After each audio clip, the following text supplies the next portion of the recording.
The Tennessee Valley Authority receives large amounts of government subsidies every year. At the time, Harry Young was the only black coal miner that was certified in the United States.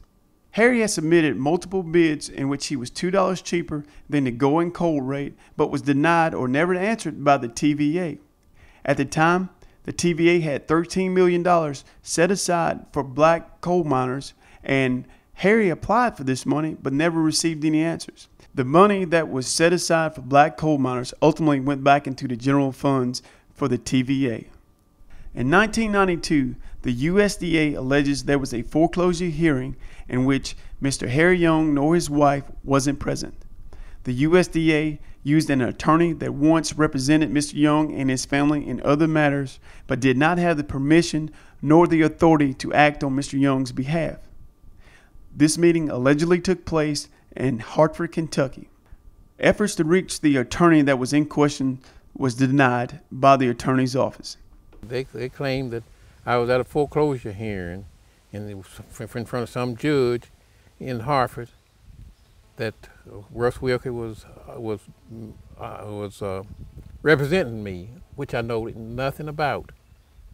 And then he also claimed that we had a hearing at his office with the U.S. Attorney, myself and him, on the same matter, which I wasn't present or didn't know nothing about it at all.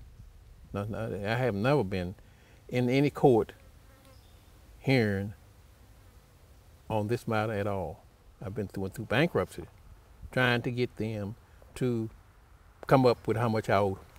And they have never showed no papers showing that I owe this money. On April 14, 1999, the largest civil rights suit was settled by the Supreme Court. This act was known as Pickford versus Glickman. In this act, black farmers were to receive more than $50,000 each for discrimination practices by the USDA. Harry Young was one of those claimants. The state office of the FSA in Kentucky later admitted in court that they falsified information to keep Mr. Young from receiving his $50,000. The presiding Kentucky State Farm Service Agency officer was Mr. Dunsmore, and Mr. Dunsmore admitted in court that they falsified information against Mr. Harry Young, and ultimately the adjudicator in the matter denied Mr. Harry Young under the Pickford versus Glickman Act. It's hard to believe in the 20th century, 21st century, that this type of, I can't even call it racist activity, still exists. This is nothing short of terrorism on American soil. But we're gonna move just a little further down, and there are some points that we're gonna come back to, but I wanna lead our viewers to a certain point. One day in year 2005,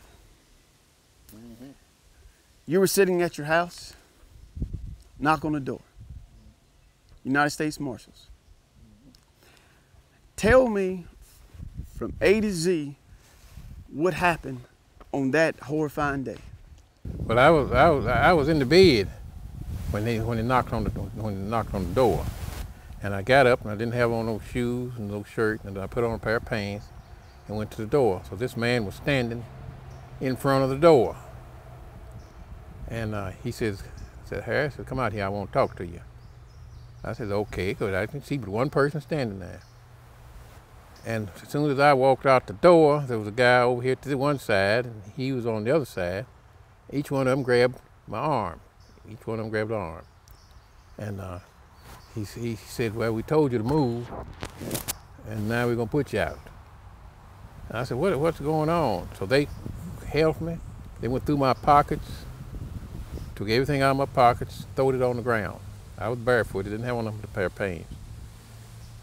Throwed everything I had in my pants pocket on the ground, and told the people to go ahead on and start moving. I said, wait a minute. I said, I got some papers that's showing that you can't do this. And I said, we're gonna go. He said, you can't go back in the house. I said, what if you'll hand me that there little satchel out there that's hanging on the back of that chair? Then I'll show you that you can't do this. So he told the guy to hand me that little black satchel. So he handed it to him, and I took the papers out. Papers whether I had paid,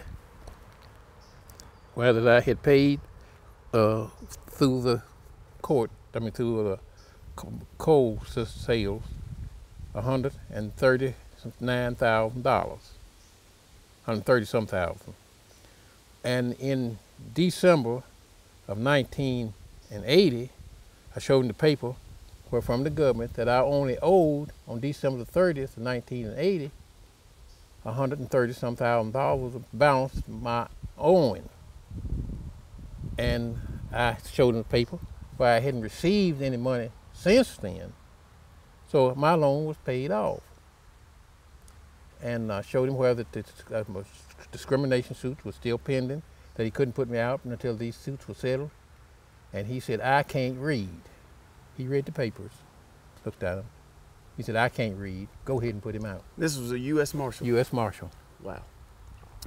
Okay, when they went to foreclose on your property, you have told me that twice that you have taken certified funds to Lexington, Kentucky for the amount they allegedly said you owed, with the respect that you would sue to get your money back, but the ultimate goal was to save your farm at the present time. Okay, and when one check was from a friend of yours that totaled approximately $500 and some odd thousand. $480-some thousand, what they said the payoff was. With interest, accrued interest? That included everything. Okay, so this man had a certified check, that he was going to present to them and pay it off, stating that.